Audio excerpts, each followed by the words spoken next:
La foule autour de toi est comme nulle autre. Des milliards de silhouettes, chacune portant une aura de ses actes passés. Tu ne les entends pas parler, mais il y a un son continu, profond. L'humanité entière qui retient sa respiration. Le prophète a dit, le pont sera posé sur le dos de la géhenne. Je serai le premier à faire traverser mon peuple. Plus fin qu'un cheveu, plus tranchant qu'un sabre. Certains le traverseront comme l'éclair, d'autres comme le vent. Chaque prière, chaque larme versée dans le sujude, tout cela est là avec toi maintenant. Comme une armure. Chapitre 2, la lumière que tu portes. Elle vient de toi. C'est la première chose que tu remarques vraiment. Ta lumière est là. Elle pulse au rythme de ce que ton cœur a sincèrement voulu, ni plus ni moins. Le Coran que ses doigts ont tenu, ses pages tournées dans la nuit, rien n'a été perdu. L'acte le plus aimé d'Allah est celui qui est constant, même s'il est peu. Et maintenant, tu vas marcher. Abonne-toi maintenant et laisse un like pour que d'autres âmes trouvent ce chemin. Sur cette chaîne, chaque geste compte. Chapitre 2, la lumière que tu portes. Elle vient de toi. C'est la première chose que tu remarques vraiment quand tes yeux commencent à s'habituer à cette réalité nouvelle. Les gens autour de toi brillent. Pas tous de la même façon, pas tous de la même intensité. Certains irradient d'une clarté si puissante qu'elle te force à détourner le regard. D'autres émettent une lueur douce, hésitante, semblable à une flamme de bougie dans le vent. Et d'autres encore, tu préfères ne pas trop les regarder, sont enveloppés d'une pénombre qui n'est pas l'obscurité, mais son antichambre. Tu baisses les yeux vers toi-même, et tu vois, ta lumière est là. Elle pulse au rythme de quelque chose que tu reconnais. Pas un cœur, plus tout à fait, mais l'écho de tout ce que ton cœur a sincèrement voulu. Elle n'est pas aveuglante. Elle est telle que tu as vécu, ni plus, ni moins. Cette parfaite honnêteté de la lumière est bouleversante. Ici, on ne peut pas se raconter d'histoire. Allah l'a dit avec une précision chirurgicale dans Sourate Al-Hadid. Le jour où tu verras les croyants et les croyantes, leur lumière courant devant eux et à leur droite. Devant eux, à leur droite. La lumière précède, elle annonce, elle ouvre le chemin. Elle est le fruit visible de l'invisible. De chaque bismillah murmuré, de chaque regard baissé par pudeur, de chaque dirham donné en secret. Ta lumière, c'est ta vie entière, rendue visible. Tu regardes ta main droite et tu vois qu'elle porte une densité. La sadaka que tu as donnée ce matin pluvieux, un peu à contre-cœur, mais tu l'as quand même fait. La main que tu as tendue à ton frère dans un moment où il en avait besoin. Tout est là, rien n'a été perdu. Le Coran que ses doigts ont tenu, ses pages tournées dans la nuit pendant que le monde dormait. Ton regard glisse vers quelqu'un à ta gauche. Une silhouette dont la lumière est dense, presque solide, comme de l'ambre en fusion. Tu ressens, émis de lui comme une chaleur douce, quelque chose qui ressemble à une paix absolue. Il sait, lui. Cette vision te traverse comme une lame. Pas de jalousie, mais un regret lucide. Un « j'aurais pu ». Parce que tu sais maintenant, d'une science que la mort a déposée en toi, que la lumière est réservée à ceux qui ont essayé. Le prophète a dit « L'acte le plus aimé d'Allah est celui qui est accompli de manière constante, même s'il est peu, constant. » C'était accessible, c'était à ta portée chaque jour, dans l'ordinaire de ta vie. La lumière que tu portes est le résultat de ces choix-là. Et maintenant, tu vas marcher avec elle. Devant toi, le pont attend. Une foule se divise, se trie par ce qu'elle mérite. Tu vas comprendre que le chemin commence bien avant le premier pas. Chapitre 3. La séparation des âmes. Ça ne se passe pas dans le bruit. Tu aurais imaginé une scène de chaos, des cris, des bousculades, une logistique visible et bruyante comme celle des foules humaines que tu as connues. Les gares bondées, les aéroports saturés, les marchés du vendredi où tout le monde se presse et personne ne s'excuse. Non. Ici, la séparation se fait dans quelque chose qui ressemble au silence, mais qui est en réalité la forme la plus haute de l'ordre. Un ordre qui n'a pas besoin de se faire entendre pour s'imposer. Tu le sens avant de le voir. Une attraction douce mais irrésistible, comme si quelque chose en toi reconnaissait sa place et s'y dirigeait naturellement. Tes pieds bougent. Tu ne leur as pas demandé. Ton être tout entier s'oriente, comme une boussole qui trouve enfin le nord après des années à tourner. Et autour de toi, tu vois les autres faire de même, chacun tiré vers un espace qui lui ressemble, qui porte la même fréquence que sa lumière. C'est là que tu vois les anges. Pas comme tu les avais imaginés. Pas de silhouette ailée et douce aux reflets dorés. Ils sont d'une présence différente, plus ancienne, plus solide que tout ce que tu as connu dans le monde matériel. Ils n'ont pas à parler fort, ni à gesticuler. Leur simple existence dans l'espace te communique des informations que ton esprit reçoit comme des évidences. Leur présence te dit « passe par ici, reste là, avance ». Allah les a décrits dans Surat Az-Zukhruf et dans d'innombrables révélations. C'est Ibn Kathir, dans son Al-Bidaya wa Nihaya, qui a rassemblé les descriptions avec cette précision qui te revient maintenant comme une encre. Ils sont présents à chaque étape du jour dernier, gardiens d'un protocole qui ne souffre aucune exception, aucun passe-droit, aucun arrangement de dernière minute. Ici, personne ne connaît personne qui connaît quelqu'un. Cette réalité, si évidente, si simple, te frappe avec la force d'une révélation. Toute ta vie, tu as navigué dans un monde de wasta, de relations qui ouvrent des portes. Le cousin qui connaît le directeur, l'ami qui glisse un mot. Sur Terre, c'était une nécessité ou une habitude. Ici, il n'y a que toi et ce que tu as fait de toi. La foule se fragmente en groupes que tu n'aurais pas su décrire. Ce ne sont pas des nationalités ou des classes sociales. Ce sont des états d'âme rendus permanents. Tu vois passer un groupe dont la lumière est si coordonnée qu'il semble former un seul organisme vivant. C'est la tête de celui qui a fait le Fajr à l'heure, celui qui priait seul dans la nuit, sans témoin, pendant des années. Cette expression, tu l'as vue une fois sur le visage de ton grand-père. Une douleur douce te traverse en revoyant ce visage. Le prophète a dit que les membres de sa Oumma seront reconnus grâce aux traces de leurs ablutions. Visage, mains, pieds illuminés par le wudu répété des milliers de fois. Guran Muhajjalin, resplendissant de blancheur. Il les reconnaîtra parmi toutes les nations comme un berger reconnaît ses brebis dans un troupeau immense. Il les reconnaîtra. Cette phrase fait quelque chose que tu ne peux pas tout à fait nommer. Un mélange de désir ardent et de vertige. Est-ce que tu en feras partie? Est-ce que ta lumière porte cette marque-là? Ou est-ce que tu seras dans le groupe d'après, ceux dont la reconnaissance prendra un peu plus de temps? Ceux qui ont cru mais dont la pratique a été hésitante, trouée, humaine dans ses manquements? Tu n'as pas encore la réponse. Mais tu remarques quelque chose qui te donne une force étrange. Même dans ce tri implacable, il n'y a aucune cruauté, aucune humiliation gratuite.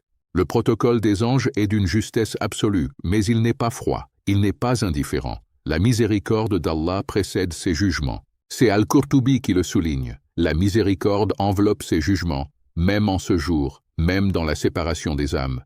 Elle est là. Tu avances avec ton groupe. Et devant vous, le pont se rapproche. Sa finesse devient visible. Son tranchant devient réel. Une odeur monte de dessous le pont, mélange de soufre et de quelque chose d'indicible. L'odeur de ce qui attend ceux qui tombent. Et dans l'air au-dessus du pont, à peine perceptible, une autre odeur, celle du musc, du paradis, d'une promesse tenue. Entre les deux, le fil. Le pont ne fait que révéler ce que tu as déjà décidé, au fil de chaque jour de ta vie. La vraie traversée a commencé bien avant aujourd'hui. Elle a commencé le matin où tu as choisi de te lever pour Fajr, alors que tout en toi voulait rester sous les draps. Chapitre 4. Le premier pas sur le fil. Tu ne décides pas de commencer. C'est lui qui commence, le pont, en se présentant sous ton pied comme une évidence inévitable. Une seconde, tu étais encore dans la foule, dans cette attente collective. Et la seconde suivante, tu es dessus. Le passage n'a duré qu'un battement de rythme profond qui continue en toi comme une mémoire du vivant. Et alors tu le sens. Sous ton pied, le pont n'a pas d'épaisseur. Plus fin qu'un cheveu, ont dit les savants. Plus tranchant qu'un sabre. Et pourtant ton pied tient. Il tient de la façon dont une flamme tient sur une mèche, en permanente négociation avec sa propre extinction. Le pont semble hésiter à te porter. La chaleur monte d'en bas avec une intensité nouvelle. C'est une présence directionnelle. Elle vient de dessous. Elle monte le long de tes jambes. Le prophète a décrit As-Sirat avec des mots qui te reviennent. Sur le pont sont plantés des crochets, des hameçons comme des épines du buisson de feu qu'on appelle Sadan. Ils agrippent ceux qu'Allah ordonne de retenir. Certains en réchappent blessés. D'autres sont retenus. D'autres encore sont précipités dans l'abîme. Tu avances parce que tu n'as pas d'autre choix. Parce qu'ici, l'immobilité n'existe pas. On traverse ou on tombe. Il n'y a pas de sortie de secours. La vie entière t'a préparé à ce moment sans jamais te le dire clairement, et maintenant le moment est là, nu, sans habillage, sans euphémisme. Chaque aspérité du pont porte le nom d'un manquement, d'une dette. Ces crochets sont les instruments d'une justice, d'une précision absolue. Ici, la justice est propre. On ne peut corrompre le juge, et aucune âme ne sera lésée en quoi que ce soit. Wala tuzlimu nafsun shay'an. Ce que tu remarques maintenant, c'est ta lumière, qui trace le chemin. Elle court en avance sur toi. Ta lumière respire avec ta foi. Ta foi n'était pas un sentiment. C'était ce que tu as fait quand tu n'avais aucune envie de le faire. C'était ce dour prié à la va-vite, ce pardon accordé. C'était ça, la foi. La foi des jours ordinaires et ingrats. Et maintenant, elle brille devant toi sur le pont le plus étroit de l'existence. Derrière toi, d'autres commencent. Certains filent à une vitesse de traînée lumineuse, comme des étoiles filantes. D'autres avancent lentement. Et d'autres encore. Le son qu'ils font en tombant n'est pas un son qu'on oublie. Tu accélères, porté par tes repentirs sincères. Devant toi, le pont continue. Mais quelque chose au loin, une lueur différente, plus chaude, plus dorée, commence à poindre à l'horizon. Quelque chose attend. Si ce récit vibre en toi, partage-le. C'est une sadaka qui continue de courir. Qu'Allah vous récompense pour chaque âme que vous guidez vers ce rappel. Chapitre 5. Les contes que tu croyais oubliés. Ils arrivent sans prévenir. Tu avançais, tu trouvais même un rythme, quelque chose qui ressemblait presque à une cadence. Ta lumière devant toi, le pont sous toi, la lueur dorée à l'horizon comme une promesse que tu commençais prudemment à croire. Et puis quelque chose change dans l'air, une densité nouvelle, comme si le pont lui-même marquait une pause, pas un arrêt, mais un ralentissement, qui te force à regarder ce que tu aurais préféré ne pas regarder. Des visages, pas des étrangers, des visages que tu connais. Ils ne surgissent pas de nulle part, ils sont là, dans cette atmosphère suspendue du pont, présents d'une façon qui n'est ni physique ni tout à fait spirituelle, mais quelque chose entre les deux. Le visage de quelqu'un à qui tu dois quelque chose. Pas de l'argent forcément, parfois oui, parfois autre chose. Un honneur entamé, une parole blessante dite dans un moment de colère et jamais retirée. Un droit ignoré. Une confiance trahie dans le silence et la discrétion, sans témoin, sans conséquences apparentes sur terre. Sur terre, apparente. Ici, rien n'est apparent, tout est réel. Tu te souviens de cette conversation. Tu te souviens des mots exacts. Tu te souviens même de l'angle de la lumière ce jour-là, de l'odeur de la pièce, du son de ta propre voix, en train de dire quelque chose que tu savais, au fond, ne pas devoir dire. Et tu te souviens aussi du moment où tu as décidé de ne pas réparer. Pas par méchanceté, non, jamais aussi simple que ça. Par orgueil, par oubli consenti, par ce confort mou qui consiste à laisser le temps enterrer ce que la conscience dérangeait. Le temps n'a rien enterré. Le prophète a posé une question, rapportée par Muslim dans son Sahih, qui t'a peut-être traversé une fois, en cours islamique ou dans une khutba du vendredi, mais qui prend ici une dimension que les mots peinent à contenir. Il a demandé à ses compagnons, « Savez-vous qui est le vrai insolvable ?»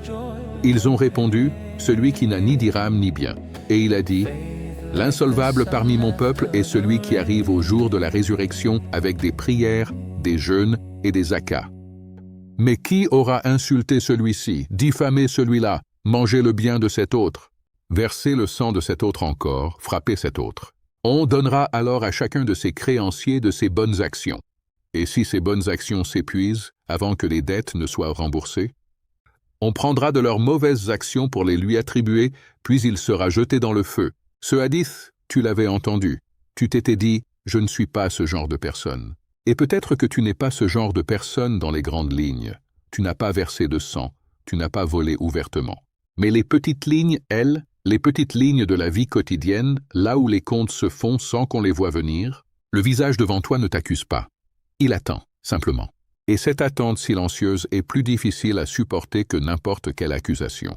Tu cherches dans ta lumière, dans cette armure de tes actes, quelque chose à offrir, une bonne action qui pourrait couvrir cette dette. Et tu en trouves. Alhamdulillah, tu en trouves. Pas en abondance insouciante, mais tu en trouves, parce que tu as fait des choses bien, parce que tu as donné, parce que tu as prié, parce que certains matins tu t'es levé dans l'obscurité pour lui seul. Ces actes-là se détachent de toi doucement, comme des pétales, et vont combler ce qui manquait à l'autre. Tu les lâches sans résistance. Ici, l'orgueil n'a plus de carburant. Mais il y a un autre visage, derrière le premier, quelqu'un qui t'a fait du mal à toi. Quelqu'un dont les paroles ou les actes ont laissé des traces dans ta chair et dans ton histoire. Des traces que tu portais encore, que tu portais peut-être jusqu'à aujourd'hui, Et la question qui se pose maintenant n'est pas celle de ta créance envers eux. C'est l'autre question, la plus difficile. Est-ce que tu as pardonné? Pas dit que tu avais pardonné. Pas fait semblant pour avoir la paix, pour paraître au-dessus. Pardonner vraiment, dans ce lieu sans fond de toi-même où les vrais sentiments résident. Là où tu ne mens même pas à toi-même. Parce qu'ici, précisément ici, la différence entre le pardon de façade et le pardon réel est visible comme la différence entre une lumière et son reflet dans un miroir. Allah a dit dans Surat Ash-Shura, وَجَزَاءُ سَيِّئَةٍ سَيِّئَةٌ مِثْلُهَا فَمَنْ عَفَا وَأَصْلَحَ فَأَجْرُهُ عَلَى اللَّهِ. La sanction d'un mal est un mal équivalent, mais quiconque pardonne et se réconcilie, sa récompense incombe à Allah. Sa récompense incombe à Allah. Pas une récompense mesurable, pas une récompense listée et comptée.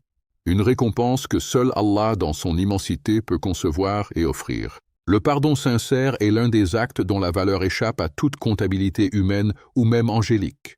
Tu plonges en toi-même et tu trouves, avec soulagement, avec une gratitude qui te submerge, que tu as pardonné. Pas parfaitement, pas sans douleur, mais réellement.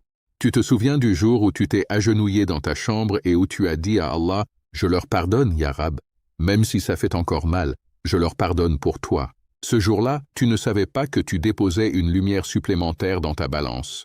Tu faisais juste ce qui te semblait juste. Ce jour-là, tu avais bien fait. La densité dans l'air se dissout légèrement. Les visages s'estompent, non pas effacés, mais réglés, comme des dossiers qu'on ferme proprement. Et tu reprends ta marche sur le fil, un peu plus léger qu'avant, un peu plus conscient de ce que chaque relation de ta vie avait de cosmique et de définitif. Parce que les gens ne sont pas seulement des gens. Dans l'économie de l'au-delà, chaque être humain que tu as croisé était une opportunité. De donner ou de prendre, de blesser ou de guérir, de t'alourdir ou de t'élever. Et maintenant tu avances avec le poids exact de ce que tu as choisi. Devant toi, la lumière dorée à l'horizon est toujours là, mais quelque chose d'autre aussi. Une zone du pont que tu ne comprends pas encore, où la traversée semble prendre une couleur différente, où certains autour de toi commencent à ralentir d'une façon qui n'a rien à voir avec les crochets ou les comptes. Une zone où le pont devient un miroir. Et ce que tu vas y voir te brisera et te reconstruira dans le même souffle. Tu n'avais pas vu venir ça. Les crochets, tu t'y étais préparé, ou du moins, tu t'étais dit que tu t'y préparais. Les visages des créanciers, tu les avais affrontés. Mais cette zone du pont, celle que tu atteins maintenant, où quelque chose dans la texture même de l'air change, le pont est devenu transparent. Pas le pont sous tes pieds, lui est toujours là, mais toi, c'est toi qui es devenu transparent. Comme si toutes les couches de réputation, d'image, de rôle social avaient fondu d'un coup, sans violence, car elles n'avaient consisté qu'en regard humain.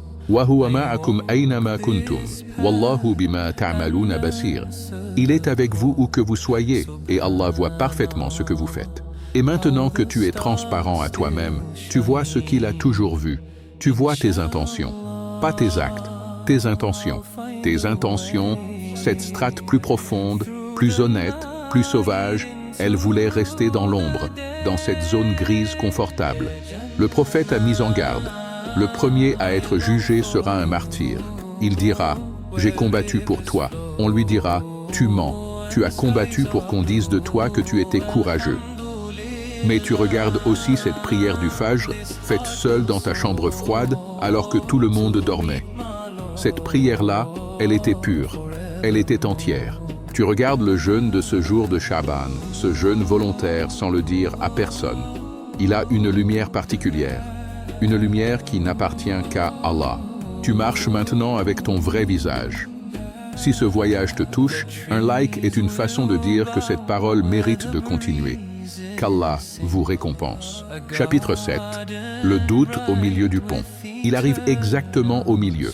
Pas avant, quand tu avais encore l'élan du début, la nouveauté de la traversée pour te porter.